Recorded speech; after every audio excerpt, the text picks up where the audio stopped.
got so motherfucking design on right now. Bring it down, bring it down, bring it down. I got 3 old guys on the wall. Oke, jadi Cindy Yusni tadi tunggu saya cek dulu layanan kita minggu lalu. Jadi permasalahan itu minggu lalu kamu terampil dalam memanage waktumu dan ingin menentukan cara belajar yang efektif. Iya, betul Bu. Saya kurang sekali dalam memanage waktu dan saya kurang paham dalam melakukan cara belajar yang efektif. Oke, jadi agar kita dapat selesaikan masalah yang kamu alami, alangkah baiknya kita tetapkan dulu tujuan mengapa masalah ini harus diselesaikan dan kemudian kapan dan siapa yang harus terlibat dalam penyelesaian masalah ini. Jadi Bu, menurut saya harus terlibat dalam masalah ini tentunya saya sendiri Bu, dan juga dari orang tua saya. Jadi kira-kira apa yang ingin kita lakukan dalam menyelesaikan masalah? Saya harus bisa mengatur waktu saya dengan mungkin agar cara belajar saya bisa efektif dan agar bisa berhasil dalam belajar saya. Baik, tetapi yang penting dalam menyelesaikan masalah ini yaitu bagaimana Anda dalam mengatur atau memanage waktu Anda. Itu Bu yang sulit bagi saya menurut Bu. Kenapa saya katakan sulit? Karena pertama saya tidak cepat dalam melakukan banyak kegiatan atau kuliah dan memahami materi Bu. Nah, secara langsung. Dan kedua, orang tua saya itu kurang dalam mendukung dan mensupport saya terhadap kegiatan belajar saya. Oh, jadi Anda merasa kesulitan dalam mengatur waktu Anda, baik itu dalam proses belajar maupun hal lain. Dan juga Anda kurang dalam mensupport atau memperhatikan proses pembelajaran Anda. Betul Bu. Nah, yang pertama perlu kamu lakukan yaitu adalah kamu harus menjalin hubungan yang sering berkomunikasi dengan orang tua kamu. Yang kedua, kamu mungkin bisa membuat jadwal harian dan juga jangan lupa untuk menjadwalkan waktu istirahat buat kamu. Mungkin cara pertama dan kedua bisa saya lakukan, tapi untuk langkah yang ketiga saya sulit Bu dalam menjalankan waktu istirahat Bu, dikarenakan banyaknya tugas dan banyaknya organisasi juga yang tidak selesai dengan waktu. Oke, jadi kalau soal menjadwalkan istirahat, kamu tuh bisa untuk mengatur istirahat dalam mengerjakan tugas mungkin sekitar 15 menit atau kamu menentukan jam yang ditetapkan sebagai waktu istirahat, misalnya pada pukul jam 6 sore itu kamu melakukan sholat dulu, kemudian membantu ibu dengan pekerjaan rumah. Nah, walaupun sedikit, nah misalnya pada pukul 7 malam itu kamu mengerjakan tugas yang dibagikan ataupun belajar. Nah, kemudian pada pukul sekitar 9 malam itu waktunya kamu untuk beristirahat. Jadi kira-kira kapan kamu akan melakukan langkah-langkah ini? Saya ingin secepatnya melakukan langkah-langkah itu agar masalah atau beban saya ini bisa terselesaikan. Mungkin besok Bu saya sudah bisa memulai membuat agenda atau saya sendiri dalam beraktivitas,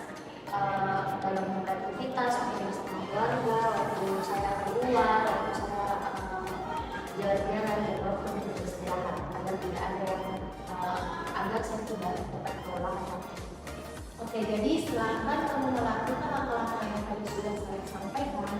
Nanti kita akan bertemu lagi minggu depan di hari Jumat untuk melakukan sesi selanjutnya, yaitu Ibu akan memonitori ataupun mengevaluasi sejauh mana perkembangan langkah-langkah yang telah kamu lakukan dalam menyelesaikan masalah kamu.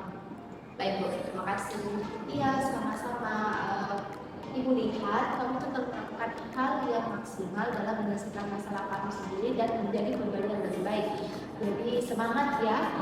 Semoga apa yang tadi Ibu sampaikan itu yang kita diskusikan tadi bisa membantu kamu dalam mencapai tujuanmu yang bisa mengatur waktu kamu sebaik-baiknya. Baik, dengan Anggi Resmian ya? Iya Bu. Oke, baik saya cek dulu ya layanan kita minggu lalu. Oke. Di sini layanan kita minggu lalu yaitu bagaimana cara kamu menerima dengan baik kondisi perkembangan dan lingkungan kamu ya. Iya Bu, betul saya itu masih mau belajar bagaimana cara saya dalam menerima hubungan, menerima masalah ini, dan saya ingin menjalin hubungan yang baik dengan teman saya yang baru. Nah, jadi agar kita dapat menyelesaikan masalah kita, baiknya kita tetapkan dulu tujuan mengapa masalah ini harus diselesaikan. Nah, kemudian kapan dan siapa yang harus terlibat dalam penyelesaian masalah itu bagaimana cara kita menerima baik teman kita dalam kondisi pertemanan dan lingkungan. Ya, Bu. Jadi yang harus terlibat dalam masalah ini yaitu tentunya saya sendiri dan juga teman-teman saya yang saya temani sedang bermasalah. Jadi kira-kira apa yang ingin kita lakukan dalam menyelesaikan masalah ini? Jadi saya itu harus membangun hubungan komunikasi yang baik dengan teman saya tentunya, dan juga mungkin saya bisa introspeksi diri dan teman saya juga introspeksi dirinya agar bisa berubah. Ya, baik.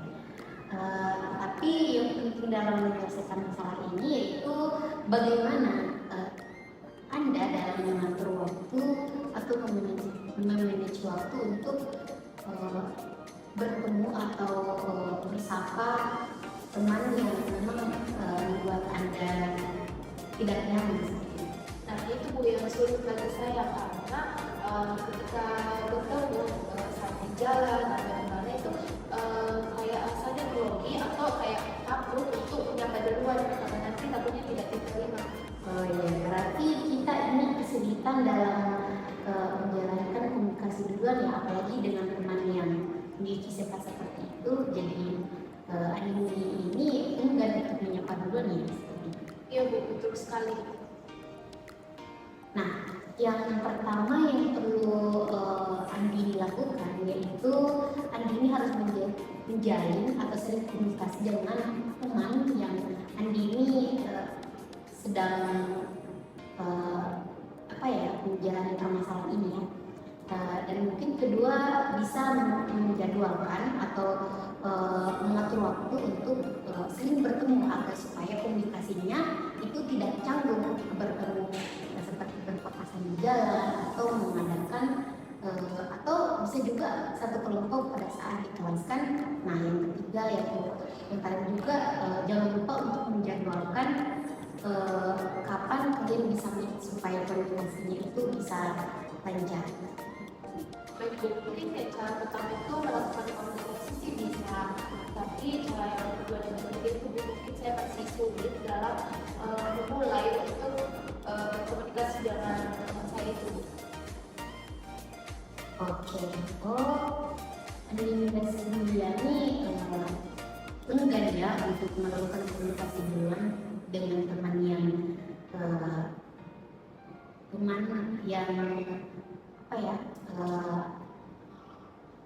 dan teman yang bisa disebut akar dari permasalahan ini. Tapi ibu punya satu saran. Kalau misalnya kita lihat di sini, kalau misalnya teman yang merasa Andini ini akar dari permasalahan ini, kalau misalnya Andini tidak melakukan komunikasi duluan, mungkin kemungkinan besar teman Andini ini juga pasti enggak untuk melakukan komunikasi duluan seperti itu. Jadi alangkah baiknya Andini melakukan komunikasi dengan baik sama temannya seperti yang saran yang ibu kasih tadi. 3 saran itu mungkin bisa dipertimbangkan dengan baik dan juga bisa diterapkan dengan baik sehingga komunikasi dengan teman Andini ini bisa terjadi dengan baik. Baik Bu, mungkin dari saran yang kita berikan itu mungkin bisa saja saya lakukan secepat mungkin agar hubungan teman saya itu juga bisa membaik secepat mungkin, dan agar juga saat bertemu itu saya tidak merugi Bu, juga bisa kembali seperti dulu layaknya teman. Iya, nah ibu sarankan silakan Andini melakukan langkah-langkah yang tadi ibu sampaikan. Nah, nanti kita akan bertemu lagi minggu depan di hari Jumat ya untuk melakukan sesi selanjutnya, yaitu untuk memonitoring atau mengevaluasi gimana sih kelanjutan dari permasalahan ini dengan teman ini. Baik Ibu, terima kasih. Baik Anda, saya baca dulu ya layanan kita minggu lalu. Ini Bu. Oke. Jadi permasalahan tak minggu lalu itu tekanan dari orang tua Kak dan banyaknya tanggung jawab yang kita ikut. Iya, benar sekali. Iya. Nah, jadi agar kita dapat selesaikan masalah Kak, alangkah baiknya kita tetapkan dulu ya tujuan kenapa masalah ini harus diselesaikan. Kemudian kapan dan siapa yang harus terlibat dalam penyelesaian masalah. Jadi itu yang harus terlibat dalam masalah ini ya tentunya orang tua saya dan diri saya sendiri. Kira-kira apa yang akan kita lakukan dalam menyelesaikan masalah? Mungkin bisa tak mengatur waktu dengan sebaik mungkin agar bisa tak memiliki sebuah urusan itu dan juga terlebih harus tak memperbaiki komunikasi itu ke teman-teman dan itu teman-teman. Baik, tapi yang paling penting dalam menyelesaikan masalah ini yaitu bagaimana cara membangun hubungan baik dengan mereka tadi, sama bagaimana diskusi dengan anggota untuk semua kegiatan-kegiatan kita dan tanggung-tanggung juga. Iya, Bu.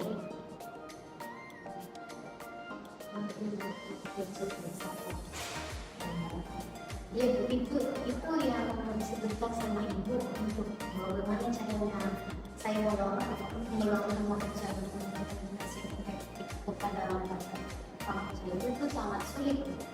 Kenapa sangat sulit? Karena pertama waktu orang tua saya di rumah itu sangat singkat karena orang tua saya kan biasanya kerja dari pagi pulangnya biasanya subuh. Jadi itu yang membuat saya pemicu alasan saya kenapa saya kurang efektif dalam membicarakan hal ini bersama orang tua saya.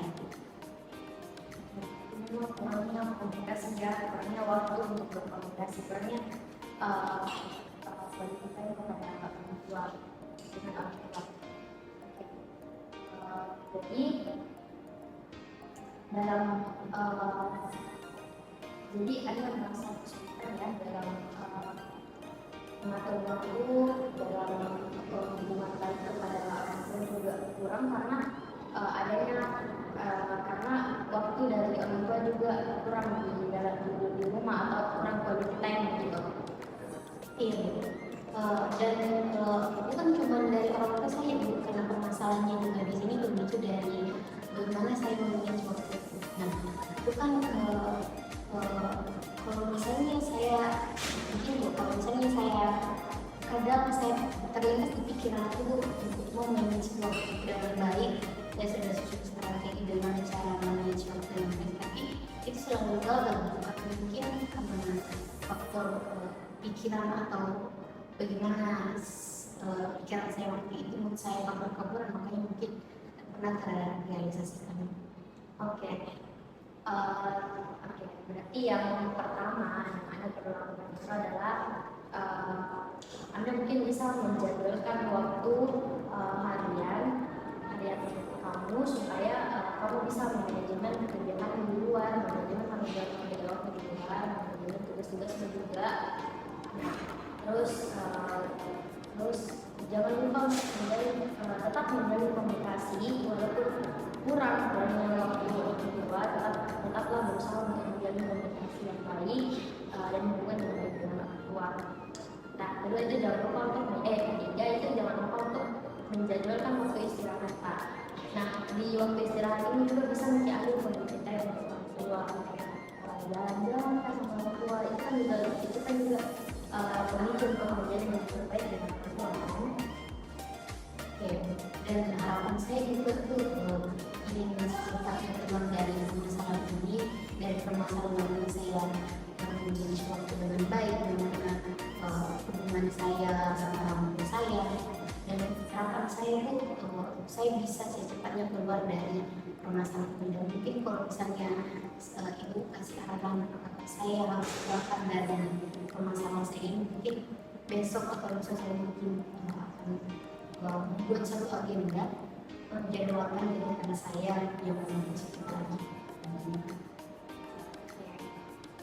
Ya, sama-sama. Dan menurut saya sebenarnya itu sudah masih melakukan yang terbaik. Ya, nah cuman harus lebih maksimal lagi ya, perubahan diri yang lebih baik dan semangat. Semoga apa yang tadi kita bicarakan dan diskusikan bisa segera realisasikan ya, bisa segera dilakukan dalam waktu seperti ini. Terima kasih Bu. Sama. Baik, jadi di sini saya akan merefleksikan peranan saya sebagai konselor, di mana saya sudah mampu membantu konselor untuk merumuskan kegiatan atau langkah-langkah yang akan dilakukannya dalam menyelesaikan masalahnya, seperti 3 langkah yang tadi saya sampaikan. Kemudian saya juga sudah membantu konselor untuk mengembangkan langkah-langkah awal, menengah, dan langkah akhir yang akan dilakukan dalam penyelesaian masalahnya. Yang ketiga, saya sudah mampu dalam menetapkan waktu untuk memulai kegiatan, seperti yang tadi disampaikan kepada konselor, yaitu mungkin secepatnya. Dan keempat, saya mungkin sudah bisa bersama konselor untuk menetapkan waktu pertemuan untuk memonitor langkah-langkah yang akan dilakukan konselor, seperti pada dialog tadi akan melakukan mengevaluasi pada minggu depan di hari Jumat. Kemudian saya juga sebagai konselor sudah mampu memberikan penguatan positif terhadap konselor untuk melanjutkan kegiatan rencananya, dan saya juga memberikan semangat pada konselor tersebut. Di sini saya Ananda Putri Anu akan merefleksikan peranan teman saya Andini Rizky Mulyani sebagai konselor. Nah, poin yang pertama yaitu Andini bisa menerapkan atau membantu konselor merumuskan kegiatan atau langkah-langkah yang akan dilakukannya. Seperti yang dijelaskan tadi, ada 3 saran yang diberikan oleh Andini Rizky Mulyani kepada konselornya. Yang berikutnya yaitu Andini bisa membantu konselor mengembangkan langkah-langkah awal, menengah, akhir yang akan dilakukannya. Nah, yang berikutnya yaitu Andini juga dapat membantu konselor menetapkan waktu untuk memulai kegiatan dalam langkah-langkah awalnya. Nah, seperti Andini bisa memberikan ruangan yang paling nyaman sehingga konselor dapat bercerita mengenai masalah yang dia hadapi. Nah, yang berikutnya yaitu Andini bersama konselornya bisa menetapkan waktu pertemuan untuk memonitoring langkah-langkah yang dapat dilakukan konselor. Nah, yang terakhir yaitu Andini juga dapat memberikan penguatan positif ataupun negatif terhadap konselor untuk rencana kegiatannya. Seperti Andini dapat memberikan saran, tapi tak lupa pula juga menyertakan ini saran yang negatif, ini saran yang positif. Audio Jungle.